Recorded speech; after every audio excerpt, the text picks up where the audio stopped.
They're getting some breaking news in the investigation into the disappearance of Nancy Guthrie. There are some puzzling new developments tonight in the ongoing search for Nancy Guthrie.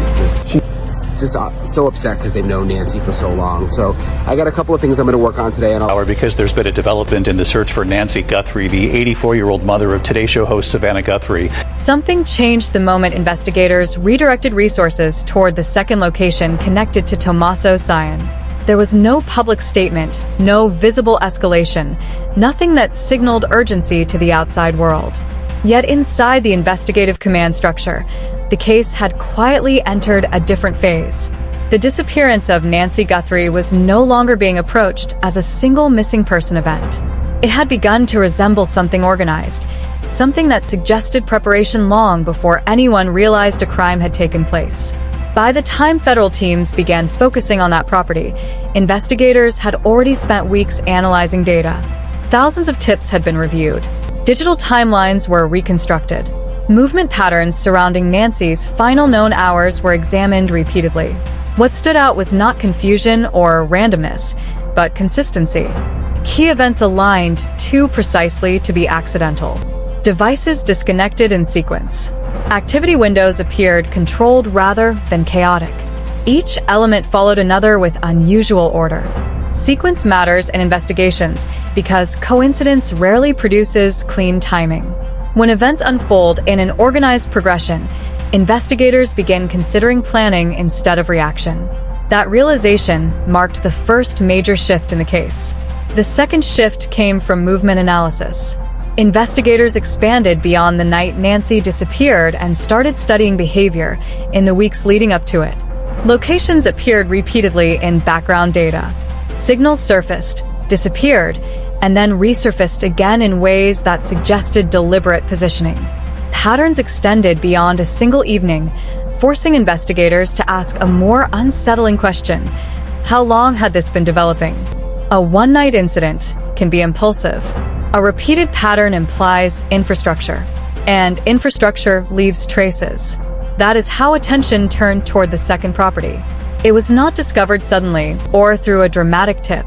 Instead, it kept appearing quietly across independent investigative tracks. Surveillance reviews, association mapping, and travel analysis all pointed toward the same location. From the outside, the house appeared forgettable. Neighbors described it as inactive, almost abandoned. No steady traffic, no lights at night, no obvious signs of life. Ironically, that absence made it important. Experienced investigators understand that locations designed to avoid attention often appear empty. Active homes create memory. People notice routines, visitors, and change. But a property that blends into the background becomes invisible. Once neighbors stop paying attention, activity can exist without observation. Before any tactical deployment occurred, analysts studied the property carefully. Utility usage was reviewed in detail.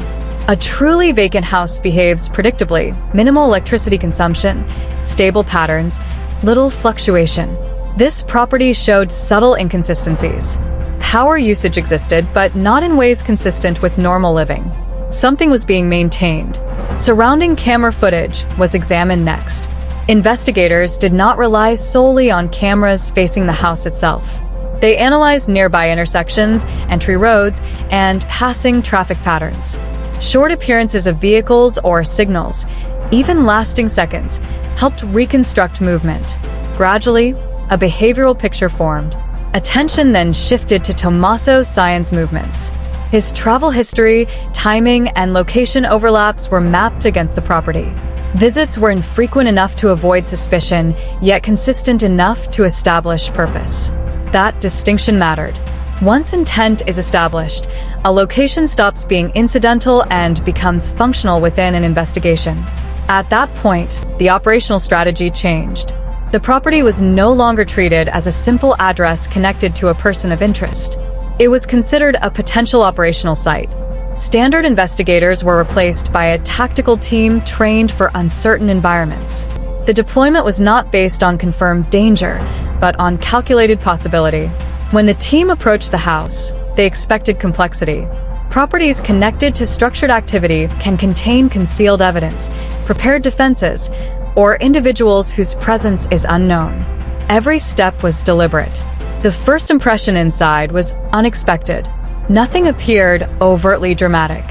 What stood out instead was control.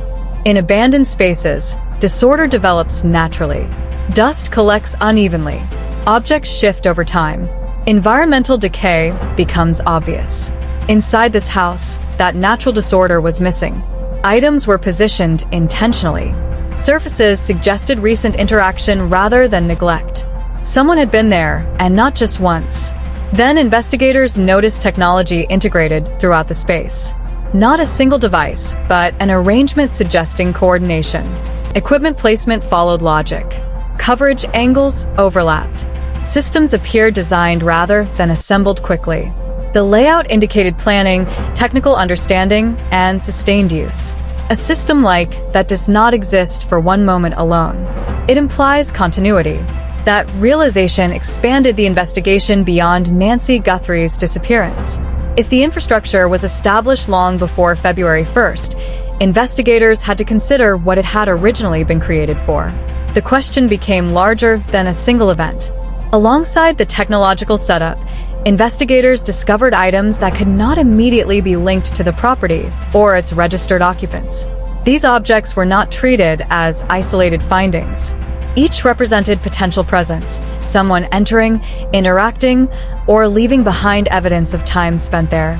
Unidentified belongings introduce uncertainty, and uncertainty forces investigators to widen their scope. Every item was cataloged carefully, photographed, logged, and analyzed.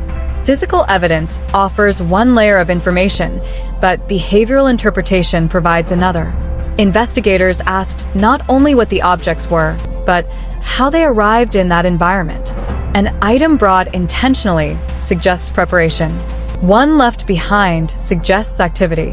One separated from its owner raises far more serious possibilities. As analysts compared discoveries against existing records, the investigation began expanding quietly.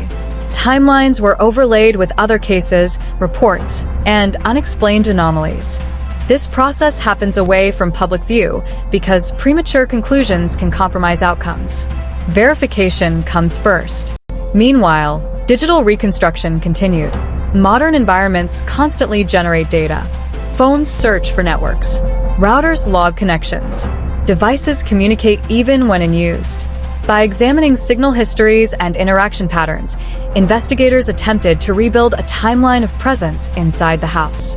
The emerging picture suggested maintenance over time. Maintenance is significant because temporary setups decay quickly. Sustained operation requires return visits, adjustments, and oversight. Someone had invested effort in keeping the system functional. That discovery reshaped investigative priorities. The central question shifted again, from what happened to Nancy Guthrie to why such a structured environment existed at all. If surveillance had been active long before her disappearance, it raised the possibility that her routines were observed over time. Crimes driven by observation differ fundamentally from spontaneous acts. They involve patience, planning, and repetition.